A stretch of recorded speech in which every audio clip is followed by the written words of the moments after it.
बैठो राधे राधे गुरुजी, जय श्रीमन नारायण। जय श्रीमन नारायण।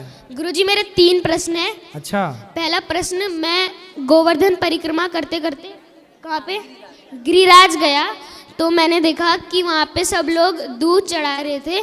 तो गुरुजी वो सारा दूध तो नाली में ही जा रहा है, तो वो एक तरीके से वेस्ट नहीं हो रहा है? बेटा यहाँ आपने सबको भोजन करते हुए देखा हाँ गौरी जी। गोपाल में? हाँ जी। यहाँ कुछ वेस्ट दिखा? हाँ नहीं। यहाँ वेस्ट नहीं है ना? नहीं। ऐसा है कि कोई भक्त जी। जब भगवान को पुष्प चढ़ाता है या कोई वस्तु चढ़ाता है तो पुष्प चढ़ाने के बाद क्या हुआ उसका? वो तो जब उतारा जाएगा तो वो तो आप सामान्य दृष्टि से यही लगेगा ये तो वेस्ट है। हाँ जी। लेकिन ये बताओ कि गाय का जो दूध है जी। यदि वो भगवान गिरिराज जी में चढ़ाया जाए तो हमने तो भाव से चढ़ाया ना, भगवान को पिलाया।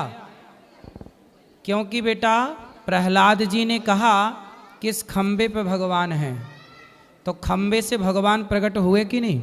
हुए। प्रहलाद जी के लिए जी। कौन से भगवान प्रकट हुए? नरसिंह। हाँ, तो नरसिंह भगवान खंबे से प्रकट हुए ना। तो खंबे पे यदि भगवान प्रहलाद के लिए प्रकट हो गए तो हमारे लिए गिरिराज जी तो साक्षात भगवान हैं।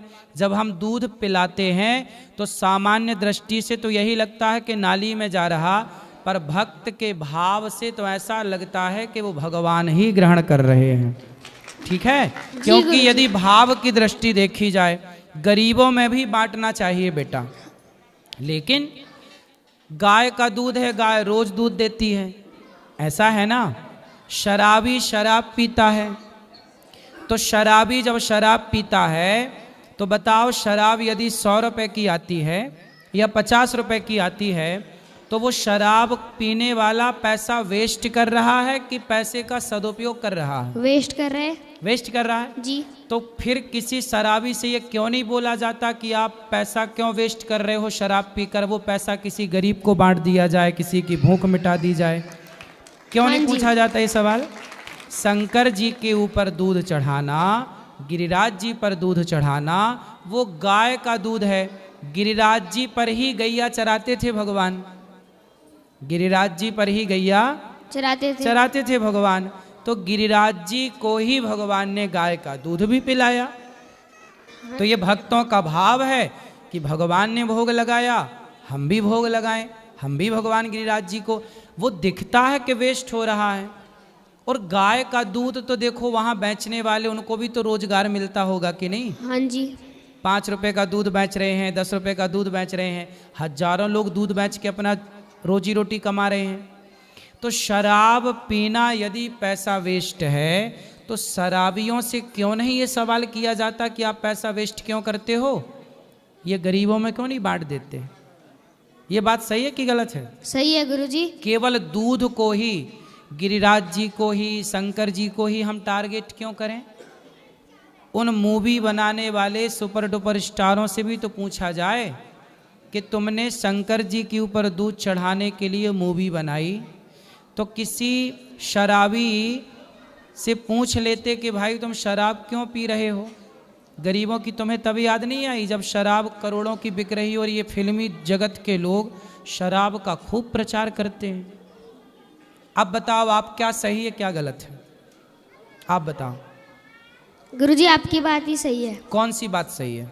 कि जो आपने बोला कि उनसे क्यों नहीं पूछते, तो ये वेस्ट नहीं है, अपनी अपनी श्रद्धा है। हाँ, ये अपना भाव है ना बेटा। हाँ जी। और दूध भी चढ़ाने वाला कितने का चढ़ाता है? 10 रुपए का चढ़ाता है जी। 20 रुपए का चढ़ाता है बस। और शराब तो 100 रुपए की पी जाता है। और शराब से कैंसर भी होता है, नुकसान भी होता है। जबकि दूध तो यदि पड़ा है तो उसे चींटी आके चाट लेगी, चींटी जी कोई ना कोई जीव तो जमीन में पड़ा पा ही लेगा।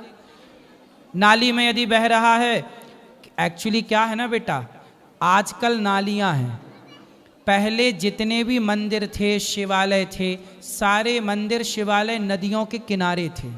किसके किनारे थे? नदियों के और तालाबों के, झीलों के। तो जितना भी दूध इत्यादि चढ़ता था ना, वो जाता था नदियों में, और नदियों की मछलियां दूध का पान करती थीं, दूध पीती थीं।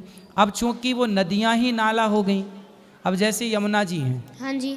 यमुना जी तो यमुना मैया है ना, लेकिन इतना आजकल नाला मिला दिया कि अब शुद्ध जल बचा ही नहीं, नाला ही नाला दिखता है। ऐसे ही ना बेटा, बहुत सारी नदियों को, जैसे शंकर जी उज्जैन में है महाकाल, वहाँ क्षिप्रा नदी है। अब क्षिप्रा नदी की स्थिति ये है कि सूख जाती है, सूख जाती है तो वो शंकर जी के ऊपर चढ़ा हुआ दूध बहता, ऐसा लगता है नाली पे जा रहा, जबकि वो नदी है, पर नदी की स्थिति अब नाले जैसी हो गई। तो दोष तो हम लोगों का है ना कि हमने नदियों की रक्षा नहीं की, हमने नदियों को नाला बना दिया। और नदियाँ थीं तो मछलियाँ थीं, मछलियाँ थीं तो दूध वेस्ट नहीं था, मछलियाँ पीती थीं। आप बताओ सही है कि गलत है? सही है गुरुजी। क्या सही है? यही कि अपना अपना भाव है, जो चढ़ा रहा है उसे चढ़ाने दो। चलो अब दूसरा प्रश्न। गुरुजी मेरा दूसरा प्रश्न ये है कि मैं जब पढ़ने बैठता हूँ या पूजा करता हूँ तो मेरा मन बहुत भागता है गुरुजी, लगता नहीं है। तो कोई बात नहीं, मन का स्वभाव ही भागना है। ऐसा है, मन सबका भागता है, मेरा भी भागता है, आपका भी भागता है, आपके माता पिता का भी भागता है, और यहाँ जितने बैठे हैं ना सबका मन भागता है। बस आपको इतना काम करना है कि मन भागे तो मन को भागने दो, मन के साथ आप मत भागना। यदि आपका मन भाग रहा है तो भाग, मैं नहीं भागूंगा तेरे साथ। यदि मैंने अपने पे कंट्रोल कर लिया तो मन कब तक भागेगा? एक दिन आएगा छतरी के नीचे, कंट्रोल होगा, कहाँ जाएगा भाग के? इसलिए मन को साधो बेटा, ये प्रैक्टिस से होगा। अभ्यासेन तु कौन्तेय, अभ्यास करो, धीरे धीरे आपका मन आपके कंट्रोल में होगा। कैसे होगा? आपको लिखना आता है? हाँ जी। तो आपने लिखना कैसे सीखा? धीरे धीरे प्रैक्टिस करके। प्रैक्टिस की ना? हाँ जी। साइकिल चलानी आती है? जी। सीखे कैसे? प्रैक्टिस कर करके। फिर यदि प्रैक्टिस करने से साइकिल चलानी आ गई, प्रैक्टिस से आपको लिखना आ गया, प्रैक्टिस से आपको पढ़ना आ गया। जब आप पढ़ते थे ना शुरू में, तो आपको का, खा, क, म, ल 3 अक्षर जोड़े जाते थे, क, म, ल लिखा तो कमल, हाँ जी। है ना? फिर आपको पढ़ना आ गया। जैसे प्रैक्टिस अभ्यास से पढ़ना आया, लिखना आया, उसी तरह मन को भी अभ्यास से वश में करना।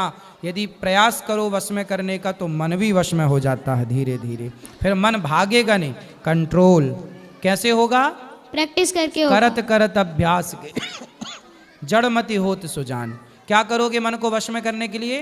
अभ्यास करेंगे। अभ्यास, ठीक है। गुरुजी मेरा एक तीसरा प्रश्न और है, अगर मैं तुलसी की माला धारण करता हूँ तो और अगर मैं लहसुन प्याज खा लेता हूँ तो तुलसी खराब हो गई? ना, खराब नहीं हुई, तुलसी तो ठीक है।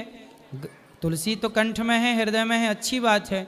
लहसुन प्याज तामसी है, इसलिए नहीं खाने का बोला जाता। लहसुन प्याज खाना कोई पाप की श्रेणी में नहीं है। मांस खाना पाप है, शराब पीना पाप है, पर लहसुन प्याज पाप की श्रेणी में नहीं है। ये आयुर्वेद है, लेकिन तामसी है, भगवान जी का भोग नहीं लगता। तो भक्त सोचता है कि जो हमारे भगवान नहीं खाते वो हम क्यों खाएं, इसलिए लोग नहीं खाते। पर जो खाते हैं वो पाप नहीं है खाना, ना खाओ तो भी अच्छा है। ऐसा है ना, खाते हो ना तो ऐसा लगता है खाना, लेकिन नहीं खाना शुरू कर दोगे ना तो धीरे धीरे आपको फिर बिना लहसुन प्याज की भोजन अच्छा लगने लग जाएगा। गुरुजी पर अगर माला पहनी है तो खाना चाहिए या नहीं खाना चाहिए? वो आपकी श्रद्धा है।